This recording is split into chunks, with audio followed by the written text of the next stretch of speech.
Let's talk about what nobody wants to talk about. Who here has ever failed? Who's here has failed miserably at something you wanted to achieve? Say I. Who's done this more than once? Say I. When you failed, why did you fail?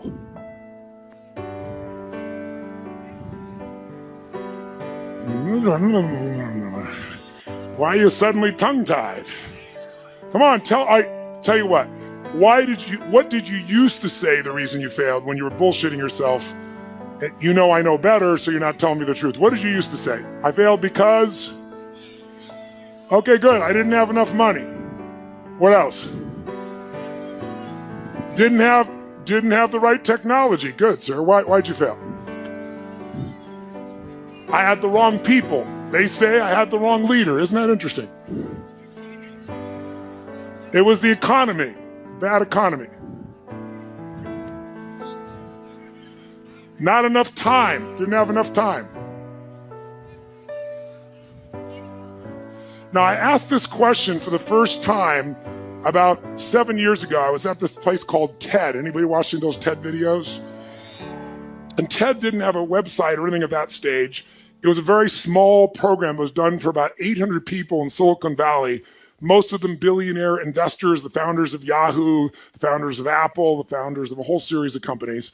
And I was brought in, and they say you got 18 minutes, which my shortest seminar is 4 fucking days. So I'm like, you gotta be kidding me. And then before they introduced me, the guy who was introducing me wasn't the guy who invited me, and he was an English guy. We're good friends today. But back then he didn't know who I was. He thought I was a motivator. So he got up and he said, first thing he said to me before I went out there goes, nice to meet you. Don't have people do that jumping shit I heard you do. So he wants me to take these dead people and leave them dead in this dark room sitting. And I watched before I got up to speak, and there was a woman who was a genius, and she was teaching string theory, which is one of the most complex things on earth. And they gave her 18 minutes, and people were shuffling their feet.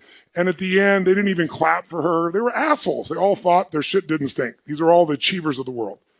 So I walk out there, and the introduction he gives me is Tony Robbins is like a motivator, and he's helped a lot of sports people, so maybe he can, create some energy here. He had a very publicized divorce a few years ago. I couldn't fucking believe it. He really did say that. If you watch the TED video, he cut that out because he's embarrassed. So I got up afterwards and I said, God, it's a privilege to be here. I said, I didn't know that my divorce was very publicized, but my ex-wife is very happy. She has tens of millions of dollars, but I didn't come about that. I came to serve you. And then I was trying to figure out how to engage this room, so I asked them the question I just asked you. I said, who here has ever failed? And no one raised their hand in the whole fucking room. So I paused and I said, I know you're out there. I can hear your hearts beating. Who here has ever failed? And I demanded an answer, and then a few people raised their hand. I said, who here has ever failed? And now all of them started complying. So I said, great. When you failed, why did you fail? And they said all the things you said.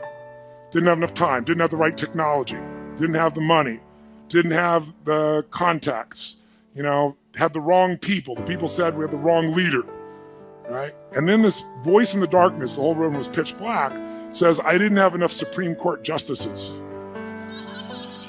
And I looked down, and it's Vice President Al Gore, who you probably don't know much about American politics, but he and Bush Jr., they tied, basically, and it had to go to our Supreme Court to decide who's going to be it, and he lost. And when he said that, we were in Northern California, which is all Democrats, would have been supporters of his. They all stood up and gave him a standing ovation when he said this. And when they stopped the standing ovation, I said, that's one way to try to explain why you didn't become president of the United States. But I wouldn't say it's an accurate one. And there was this pause, like, what the fuck is he about to say? And I said, because let's just do this logically.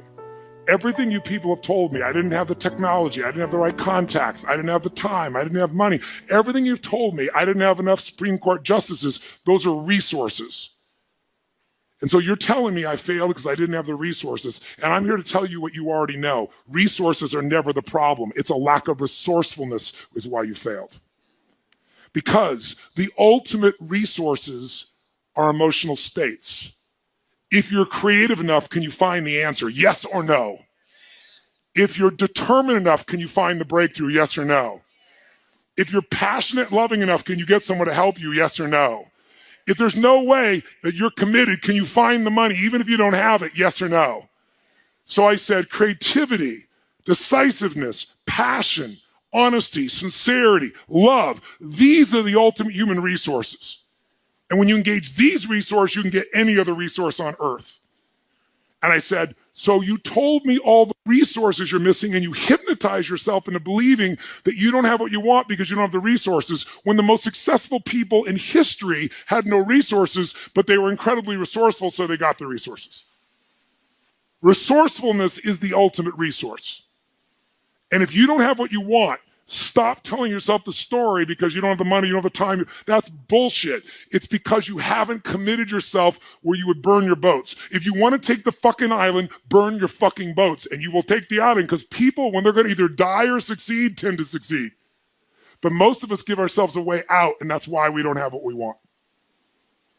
So if you and I really want to know what's going to take to get your dream and make it real, it's to stop all the things you told yourself that aren't. And I'm here to tell you what I said at the top of our discussion. 80% of success is psychology and 20% is mechanics. That's true of running your business. That's true of your intimate relationship. That's true of your body. That's true in your level of happiness. So you got to know the 20% because that gives you the edge, right? Those strategies, but you got to know the psychology. If you're in business right now, there's a few things. The chokehold, since, again, how many own a business? So I'm real clear. Really do own a business. You're not thinking about it, you own one. Raise your hand so I can see. Most of you, I'm impressed. So if you own your business, I'll tell you right now, the chokehold on the growth of your business is you. It is not your people. It is the leader of this organization. The leader is the chokehold. And the chokehold comes in one of two forms. Your psychology. You think you've tried everything. You've tried everything but what fucking works. Who knows what I'm talking about here, right? Or it's a skill that you're missing. Like you really are incredible at writing code, but you don't know shit about accounting and finance, and it's eating your business alive. Because I got to tell you, 96% of all businesses in a 10-year period of time go under. Only 4% make it. By the way, make it doesn't mean that you succeed and have any money. It just means you're still standing. 4%. And by the way, after 10 years, you're set, right? There's no more challenges. Ever heard of a company called Lehman Brothers? Right? 100-year-old company. If you took their gross revenues and added them up, it'd be $1 trillion over the decades. $1 trillion with a T, and they're no longer here. That's how competitive the world is today. So if you got in a business and you're in it right now, I love you, I respect you as a brother or sister, and I know you're a crazy son of a bitch just like me. You have to be. Who gets in a sport where the longer you play, the more likely you die? You're a gladiator if you're in business. A gladiator goes out there and they know every time I go out, I can die. And the longer I stay in the game, the more likely I die. But every day they go out to win. That takes an incredible psychology. But in that psychology, we bump onto limits, and that's what you got to shift. And if your psychology is solid, then you got to say, where are the skills I'm missing? Because that's equally important.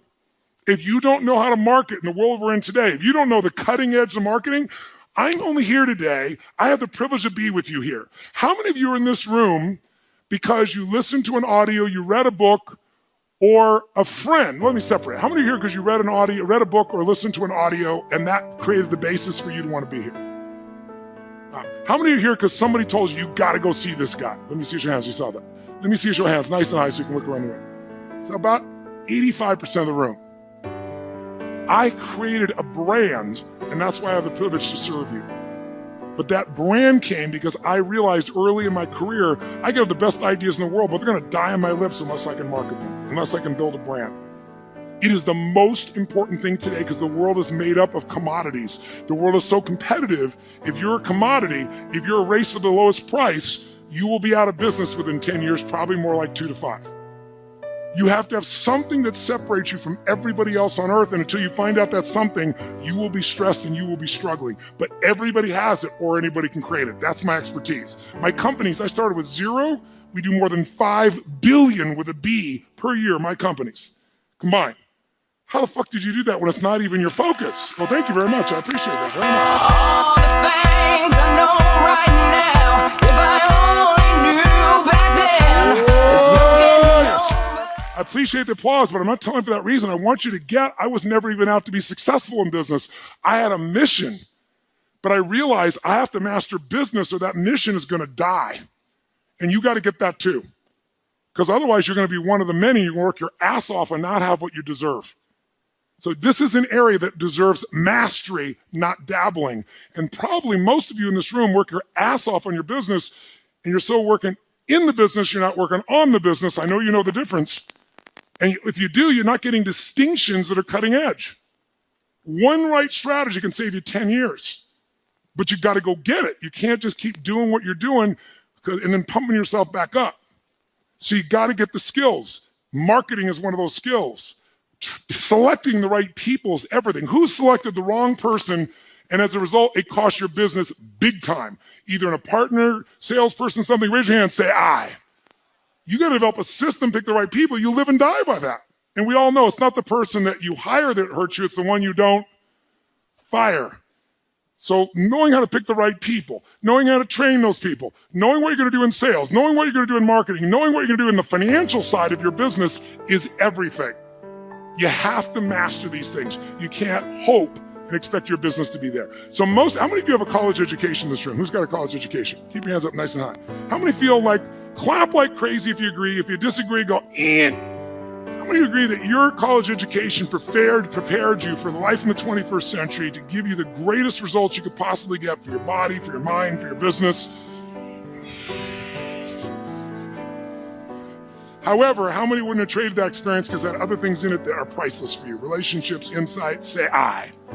So it might be time for you to up your education. You kind of came here as a taste of that.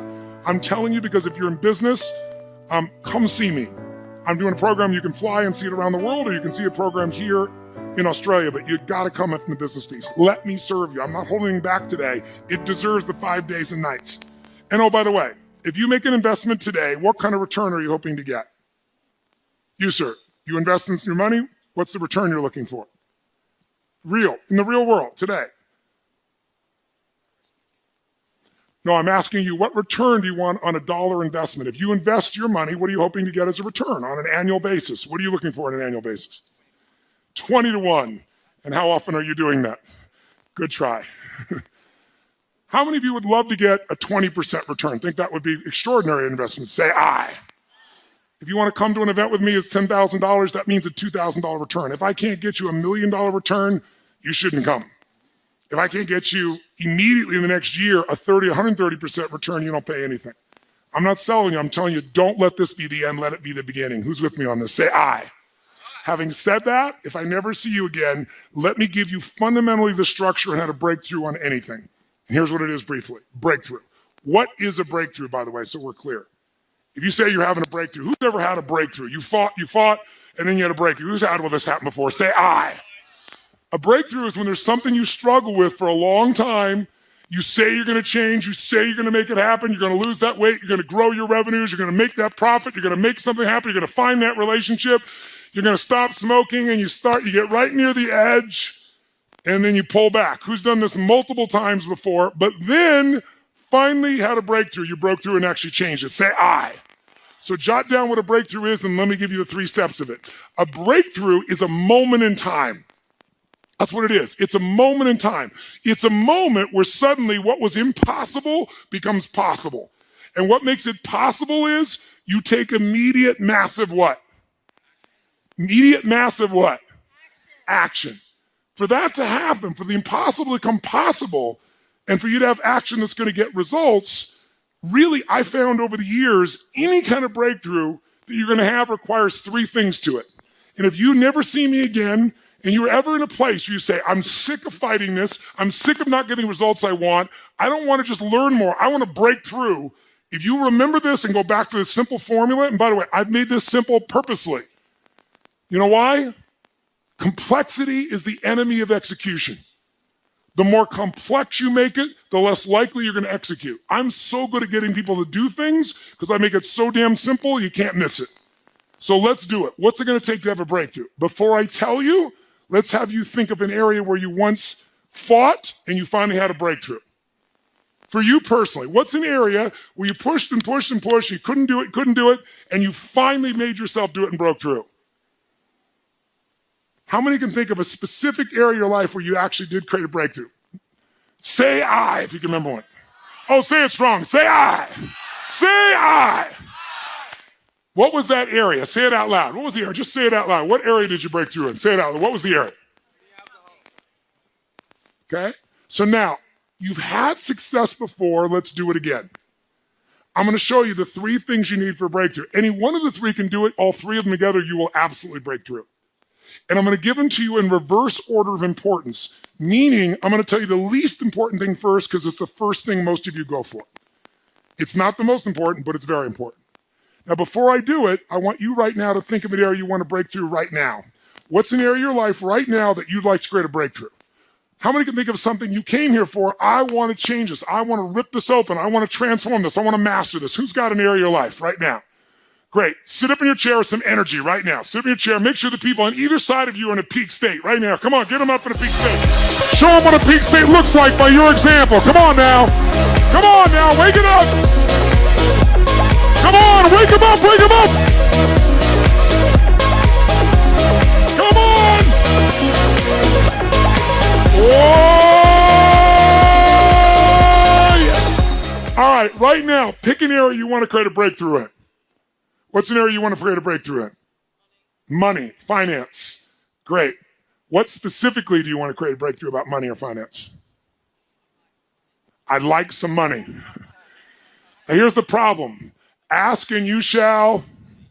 So if she says, I'd like some money, I could give her $1 and go, okay, now you got some money. Let's move on. If you're that general, you're probably getting what you're asking for. You just don't realize it because you're too general. What's the breakthrough you want with money? To be able to travel the world. And what prevents that from happening now? Money. So we now know what a real problem is. I'm going to show you what a real problem is in a moment. Somebody else, what's the breakthrough you want? What's the breakthrough? Tell me. Raise your hand. What's the breakthrough? What's the breakthrough you want, sir? What is it? To be a leader for my family. What's preventing you from being a leader for your family? My mindset. What specific mindset? What focus? I'm just not focused enough. Now, I want you to listen to people's answers because you're going to see why people aren't changing because it's so general. Someone else, be honest. What's the area you want to break through in? Yes, ma'am. What do you want to break through in? She goes, I want to break through in clarity of what I want to do with my career. What do you want to do with your career? You don't know. I know you don't know, but if you did know and had to tell me right now, what would you say? I want to be up there talking to thousands of people. She doesn't know. And then when I say, I know you don't know, what's the answer? She fucking tells me the answer instantly. She just has a habit of saying, I don't know. And when you say, I don't know, I don't know, I don't know, over and over again, you tell yourself a story, you begin to believe that story. And once you believe it, it's manifest. How many of you have ever had, when you're a kid, you're eating dinner, your parent says to you, could you get me the salt? And you're enjoying your meal, you don't want to get up, so you don't lie. You say, I don't know where the salt is. It's not a lie. You don't know its exact position in this moment of time. And your parent says, you know where it's in the kitchen. You go, I don't know where the salt is. You go get me I don't know, you get me the salt right now. What do you say in your head? As you walk in the kitchen, I don't know where the salt is, I don't know where the salt is, I don't know where the salt is. You open the cabinet, really do look. It's not here. It's on the second shelf, they tell you. You think, I don't know where the salt is, I don't know where the salt is. You look and say, it's not here. They come storming the kitchen, they reach right in front of your face, and they go, what is this? Who's ever had one of these experiences? Say, I. Now here's my question. Did your eyes see the salt? Yes or no? Yes, your eyes saw the salt, but your mind did not allow you to perceive the salt because you told yourself a story over and over again, a belief over and over again, and it didn't want to make you a liar with yourself, so you created what's called a scotoma, or a blind spot. Now, if you listen to all the people here, they're all searching, so let me give you the answer. 3 keys to a breakthrough. Think of the area you want to have a breakthrough in right now. Your body, your money, your relationships, your career, your business, your joy, your happiness, and let's look at what your choices are. First element, there are 3 S's for a breakthrough. First element most people are looking for is they're looking for the right strategy.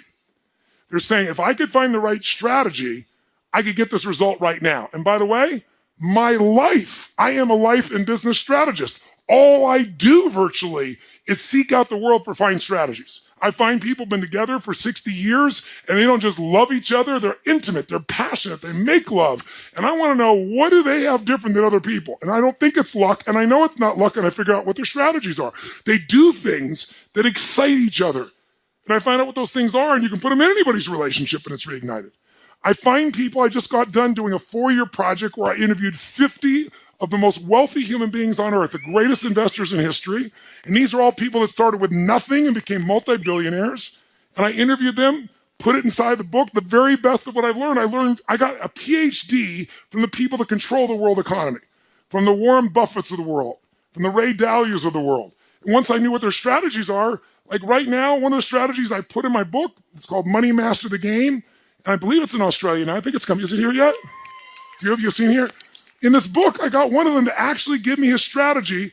And this man named Ray Dalio, he's the largest hedge fund in the world. This is a guy that rich people, they have money to give to a hedge fund guy. The big hedge funds are 15 billion. Ray is 160 billion. He's 10 times larger than anyone on earth.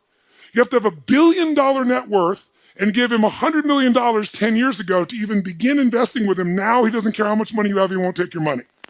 And I got him to give me the strategy that he has all of his personal money and he's never told it to anyone on earth. And I put it in the book because I convinced him, you're not taking anybody's money anyway.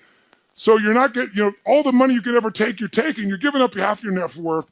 I'm going to give this to the average person. Anybody that followed the strategy last year beat the stock market. The stock market in the US was 13.2. It did 15.6. In October last year, his strategy, not mine, I just got it from him. The stock market, the Dow dropped 1,000 points in 1 month. It dropped 6%. This went up 0.2%. First 7 days of this year, the market was down 3%. This is up 1%. Right now, it's up 3.5%. The market's up, 2.25%. And in the last 75 years, it's made money 85% of the time. Imagine. And when it lost, it only lost 1.6%. And when it wins an average of 10%. If you could go to Vegas and win 85% of the time at 10% and lose 15% of the time, how often would you fucking play? And it's in the book. That strategy you do once a year, you rebalance it, and you're done. That's how powerful it is. And it's only not worked twice, 2008 and in 1932. And in both cases, it did twice as good as everything else, but it did lose money. Now, that's the power of a fucking strategy. But getting it from the best on earth, that's what I do. Now to do that, I spent time, energy, money, effort. It didn't interrupt me. I had to pursue it. I had to expect no answers, but I want the answer, and I got it. So I know the power of strategies if anybody else does. But I want to tell you, most of you want to lose weight, you're looking for the strategy. You want a relationship, you're looking for the strategy. You look at business, you want your strategy. All good things. The right strategy, save you years, save you decades.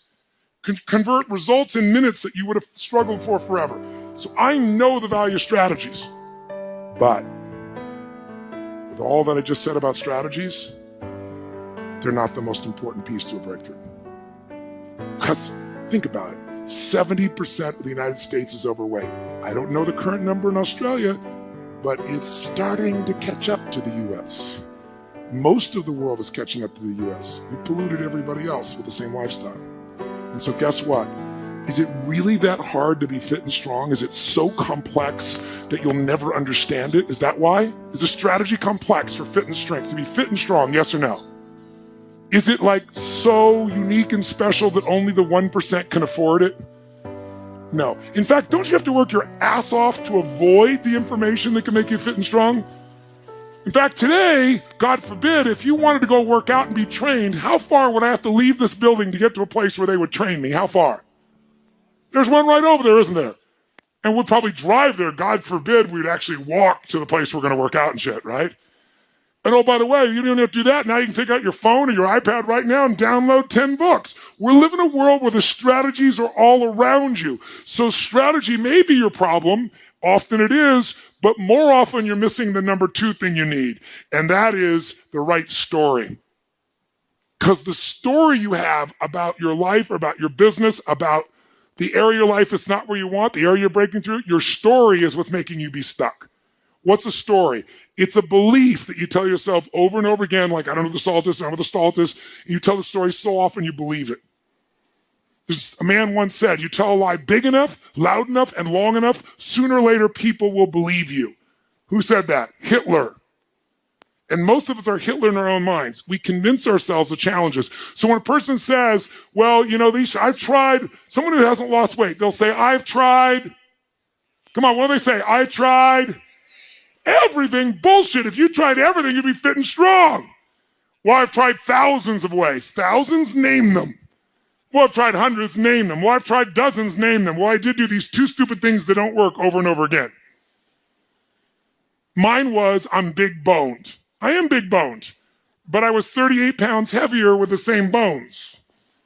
So we often say things that are true to back things up. They are true, you're big boned, but that is not why you're fat, right? So the story keeps us from it. If you don't have the relationship you want, what's the story? All the good ones are gone, and they're gay and I'm not, or they're not gay and I am. That's the story. The story is there. In fact, write this down. The only thing keeping you from getting what you want, the only thing keeping you from getting what you want is the story you keep telling yourself about why you don't have it. The only thing keeping you from getting what you really want is the story you keep telling yourself about why you don't have it yet. Here's what I say. Divorce your story and marry the truth. Divorce your story and marry the truth. And don't make it one of those divorces where you revisit with your old past belief system again. Divorce it, cut it off, and marry the truth. The truth will set you what? But you got to develop the empowering story, because without that, now some of you think an empowering story is the one that allows you to keep going at what doesn't work. I'm not talking about a story where you cover your ass and explain that you're still going to achieve what you want someday in the future, because no one can argue with that because the future's not here, but really you're not doing anything to change significant.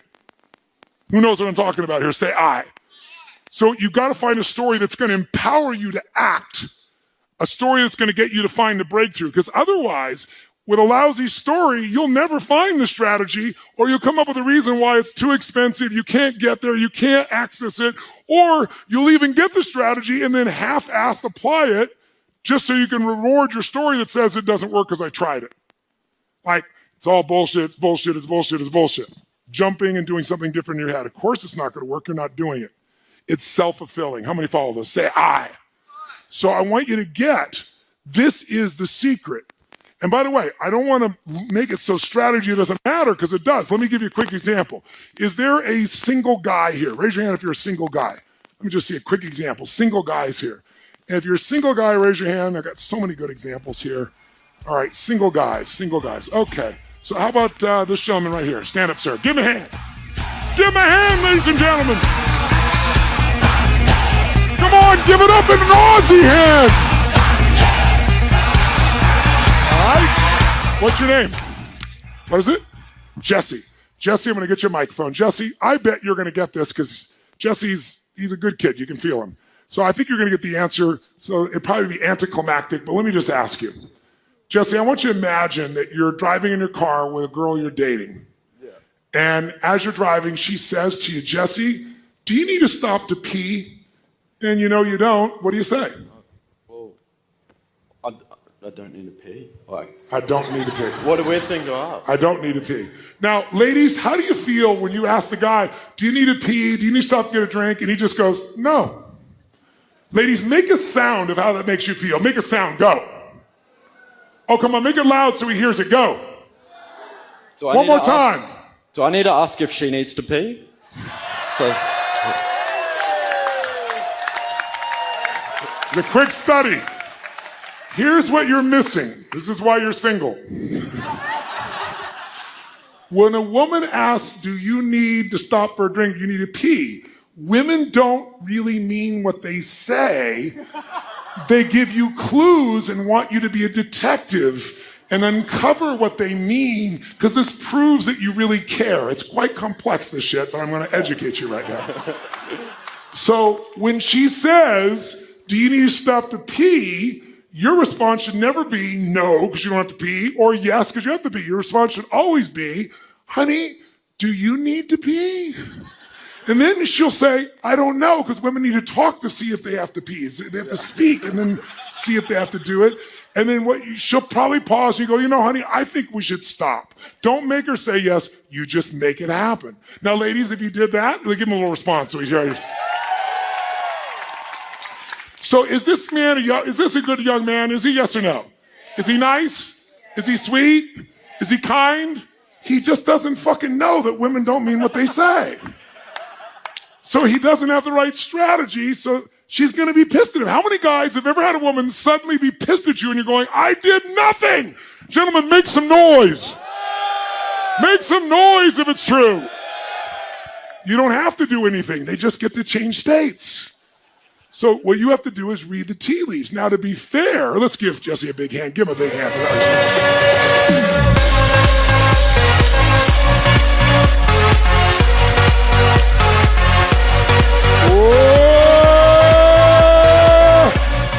To be fair, let's balance it out. Where is a single lady in here? Single lady, raise your hand. Single women, raise your hand. Oh, come on. Single lady. Single ladies. Ladies. So many. Single ladies. So many great choices. So many choices. Okay. All right, give her a hand. What's your name? Where are you from? It's Liz from Sydney, ladies and gentlemen. No, you didn't hear me. I said it's Liz from Sydney. Let me hear you. Okay, Liz, I'm going to give you a little test. You find a man very attractive. You're very interested in him. You develop the courage to go up to him, start a conversation, and then you say to him, hey, listen, would you like to have lunch maybe next Thursday? And he says, no. What? Shh. What does it mean? Honestly, what does it mean? What does your gut say it means? First, he says no. He's not interested. He what? He's not interested. He's not interested. Now, he said no, and then she made up a whole fucking story in her head. This is what women do. What else do you tell you? He's not interested? What else do you think? He's probably got a girlfriend. Got a girlfriend. Fucking gay. He's gay. Yeah, right? Gay, girlfriend. What else? He's stupid. He's stupid. Okay, now I want you to notice why she's single. Because all he said was no. So I'm going to help you. In the women's world, they say shit and you have to make it up what it means. In a man's world, we actually say what we fucking mean. It's fucking crazy. If a guy, guys, are you with me? If a guy says to me, do you have lunch on Thursday? And I say, no, guys, what does it fucking mean? What does it mean? Just means no. It doesn't mean I'm not into you. Doesn't mean I'm having sex with someone else. Doesn't mean I'm gay. It just means no to fucking Thursday. How about Friday? Give her a hand, ladies and gentlemen. What doesn't kill you makes you stronger. Give her a hand. Stand a little taller. Doesn't mean I'm lonely when I'm alone. What doesn't kill you makes a fighter. Footsteps even lighter. Doesn't mean I'm over.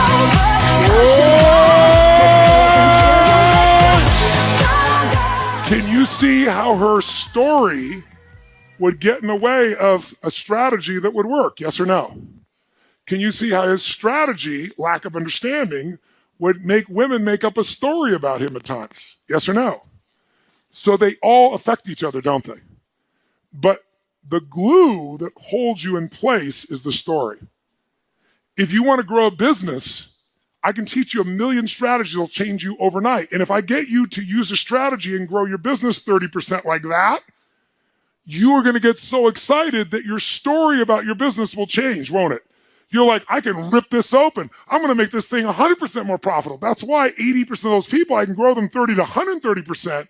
Because once I get into momentum, people's story changes. And when their story changes, the third and most important thing changes, their state. Because that's what really changes it all. And that's why when I first came in the audience, I was listening what you wanted, why I changed all my content today to give you what I delivered. Because I realized since you want so many different things, to have a breakthrough, the most important one is stay.